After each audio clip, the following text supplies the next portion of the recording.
السلام عليكم ورحمة الله وبركاته. ازيكم عاملين ايه؟ يا رب تكونوا بخير وصحة وسعادة. سؤال كتير بيتكرر في كل مكان وبيتبعت لي على الخاص وفي كتير على الجروبس، اللي هو موضوع الناس اللي لسه بتبقى نيولي diagnosed او لسه متشخصين بموضوع اورام الثدي. يقول لك انا الورم بتاعي سلبي ولا هرموني ولا ايجابي ولا ذكر وانتايه، والكلام الكتير ده اللي بيتسأل، وهل الموضوع ده بيفرق ولا لا؟ طبعا احنا اتكلمنا قبل كده كتير في موضوع تحديد مرحلة الورم، وقلنا ان مرحلة الورم في اورام الثدي من الحاجات اللي بيتطلب معرفتها لازم موضوع الصبغات المناعية، اللي احنا قلنا بتبقى عبارة عن الهرمونات اللي هي الاي ار والبي ار، الاستروجين والبروجستيرون، نعرف هم ايجابيين ولا سلبيين وبأي درجة. والهير 2 اللي هو برضو بيبقى مستقبل على الخلايا السرطانية، بيفرق معانا كونه سلبي او ايجابي، والسكور بتاعه كام او الرقم بتاعه كام. معاهم كمان الكي اي 67 اللي هو حاجة اسمها معدل الانقسام، وده اقلهم اهمية. ده اللي يعني مش بيتدخل قوي في قرارات العلاج، وملوش علاج ليتارجت او يكون مخصص ان هو عالي ولا واطي، ولكن بيفرق معانا ساعات في بعض القرارات ان احنا ناخد قرار علاجي مع شوية عوامل أخرى. ولكن خلينا النهاردة في شرح موضوع يعني إيه إيجابي ويعني إيه سلبي ويعني إيه الحاجات دي. زي ما قلنا ان بعد ما بيطلع لنا التحليل الباثولوجي دايما تلاقي الدكتور بعتك للصبغات المناعيه اللي بتتعمل على بلوك الشمع. ممكن تبقى في نفس المعمل طبعا على العينه، وممكن تاخدي البلوكات وتطلبي البلوكات من المكان اللي انت عملتي فيه العمليه، وتروحي تعمليه في معمل تاني، تقول له والله انا عايز اعمل صبغات مناعيه اللي هي المستقبلات الهرمونات الاي ار والبي ار والتحليل الهير 2، وبنعمل كمان الكي اي 67 معاهم بالمره. زي ما قلنا بيبقى اربع حاجات، ولكن المهمين هم الاي ار والبي ار والهير 2. طيب الاي ار والبي ار بياخدوا سكور او رقم، هو يا اما سلبي اللي هو ياخد 0 من 8، يا اما ايجابي يبدا بقى من ايجابي ضعيف 2 على 8 لايجابي اعلى شويه 4 على 8 لايجابي عالي شويه 6 على 8 لايجابي قوي جدا 8 على 8. يبقى 8 على 8 ده يعني كل الخلايا السرطانيه اللي موجوده في العينه عليها مستقبلات الهرمونات، يا اما الاستروجين لو في حاله الاستروجين او البروجستيرون في حاله البروجستيرون. طب مين الاهم فيهم، الاستروجين ولا البروجستيرون؟ مين اللي يهمني اكتر فيهم؟ الاستروجين اللي هو الاي ار، يعني مستقبل الاي ار يهمني اكتر من البي ار. تمام. وزي ما قلنا سلبي 0 على 8، وبعد كده يبدأ يتدرج قوة الإيجابية من 2 ل4 ل6 أو آخر حاجة 8 على 8. بعض الليتريتشرز أو بعض الأطباء أو بعض المجتمعات العلمية بتعتبر إن 2 على 8 هو سلبي، أقرب للسلبي منه للإيجابي، ولكن لسه ما فيش أي توصية قوية أو توصية أو حاجة ستاندرد أوف كير إن إحنا حتى لو إيجابي 2 على 8 إحنا بنوصف للمريضة علاج هرموني، حتى لو أنا عارف إن الاستفادة منه ممكن تبقى مارجنال أو حاجة بسيطة. ولكن حتى لو الإيجابية بسيطة خالص، اللي هي إيجابية ضعيفة جدا اللي هي 2 على 8 اللي بعض الناس بيعتبروها إن هي برضه سلبية، هدي المريضة علاج هرموني عشان هتستفيد ولو بقدر صغير جدا من نوع العلاج الهرموني اللي هيساعد في الايه العلاج الهرموني. حتى بقول لك لو هي ايجابيه ضعيفه اللي هي 2 على 8. طيب مين الأحسن، السلبي ولا الإيجابي؟ الإيجابي في الهرمونات أفضل، يعني لما يكون مستقبل الهرمونات الإيجابية على العينة، يعني 8 على 8 أحسن من 6 على 8، أحسن من 4 على 8، أحسن من 2 على 8، أحسن من يكون سلبي. ليه؟ لأن الخلايا دي هي مفتاح من مفاتيح التكاثر اللي موجودة على الخلايا. لما بقدر أقفلها باستخدام أي نوع من أنواع العلاجات، سواء كانت الهرمونية أو العلاجات الموجهة الجديدة زي الإبرنس والكاسكالي والفرزيني، اللي هو بيستخدموا في برضو الناس اللي عندهم هرمونات إيجابية، ده بيساعد ان انا اتحكم في الخلايا واقفل موضوع التكاثر بتاعها والنمو بتاعها او الانتشار زي ما بنقول. فهنا بتكون ايجابيه الهرمونات افضل من سلبيتها، وده طبعا بينعكس بصورة عامة على مرحلة الورم، اللي بتنعكس برضو على قلة طبعا قلة فرص الارتجاع، قلة فرص الانتشار، الفرص الأكبر في الوصول للشفاء التام إن شاء الله. لكن هل يعني ده ذلك ان السلبيه في الهرمونات دي نهايه العالم؟ لا طبعا مش نهايه العالم ولا حاجه. الخلايا دي اسمها الخلايا الصلعاء زي ما بيقولوا، اللي هي خلايا ما عليهاش ريسبتورز، وطبعا لو ما عليهاش هير2 كمان تبقى اسمها بقى خلايا صلعاء تماما، اللي هو زي ما بنقول احنا التريبل نيجاتيف او الثلاثي السلبي. ده ما بيبقاش ليه علاج هرموني او علاج موجه للهير 2، ولكن علاجاته بتبقى عن طريق علاجات بقى تانية زي العلاج الكيماوي، زي العلاج المناعي، وفي الايرا اللي اتكلمنا عنها في الكترودا واللي هو البيمبروليزوماب اللي بيستخدموا في الثلاثي السلبي، هتلاقوا الفيديو على القناة. وكمان في بعض استخدامات للعلاجات الموجهة للطفرات الجينية زي البراكا 1 والبراكا 2 برضه في حالات الثلاثي السلبي.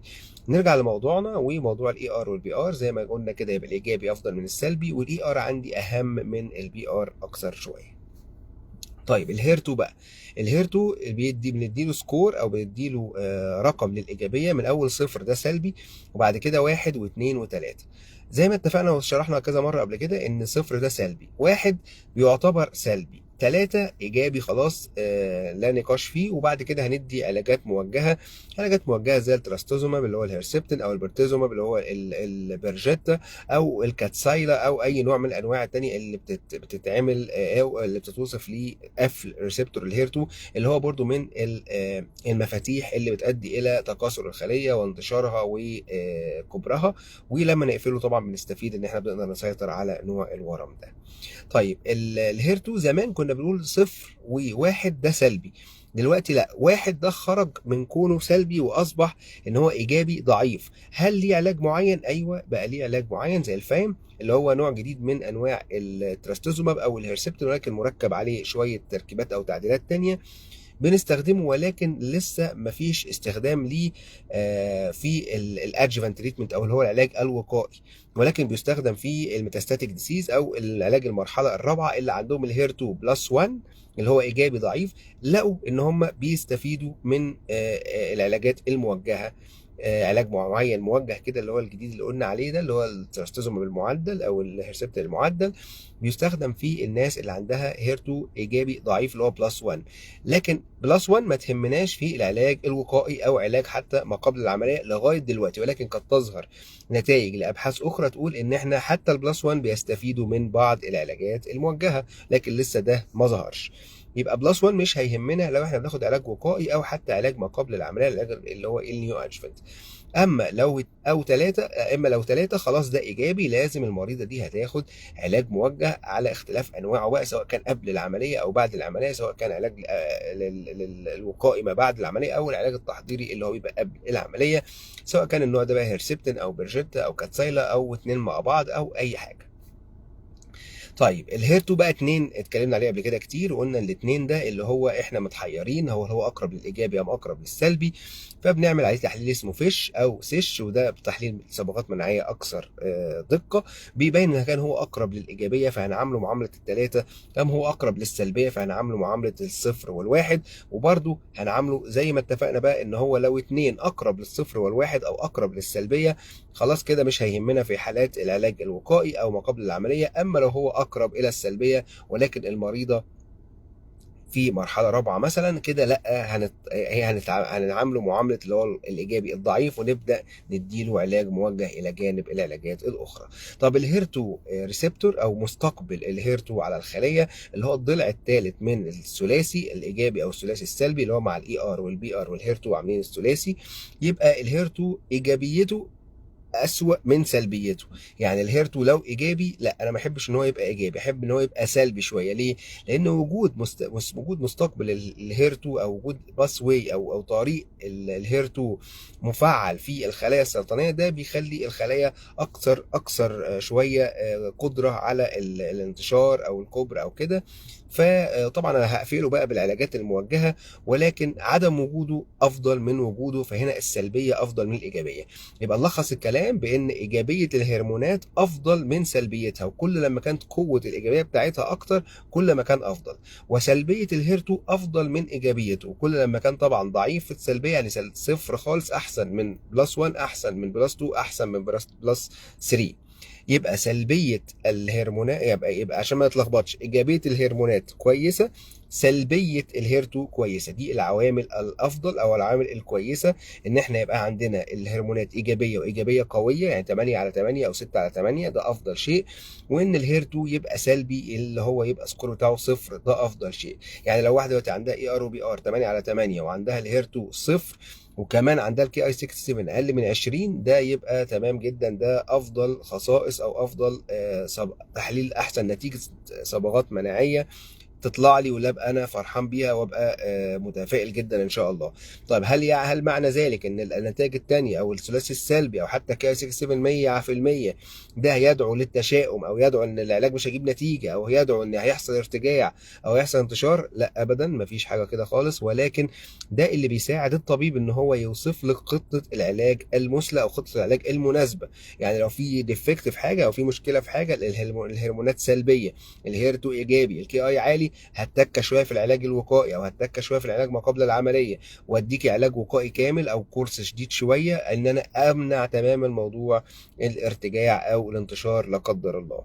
فالموضوع مش بيفرق في ان ده هو لا قدر الله هو ده اللي معاه المشاكل الكتير هتحصل او حتميه المشاكل هتحصل مع النوع ده او النوع ده لا او كده، لا ابدا، مفيش كده خالص. كل حاجه لازم نعرفها كطبيب معالج عشان اقدر اوصف خطة العلاج الصح والمناسبة لكل واحدة فيكو، وإن شاء الله نوصل دايما لتمام الشفاء وما نحتاجش إن احنا نعمل أي حاجة بعد كده، ونمشي على المتابعة ونبقى مطمنين ونعيش حياتنا طبيعي إن شاء الله. أشوفكم على خير والسلام عليكم.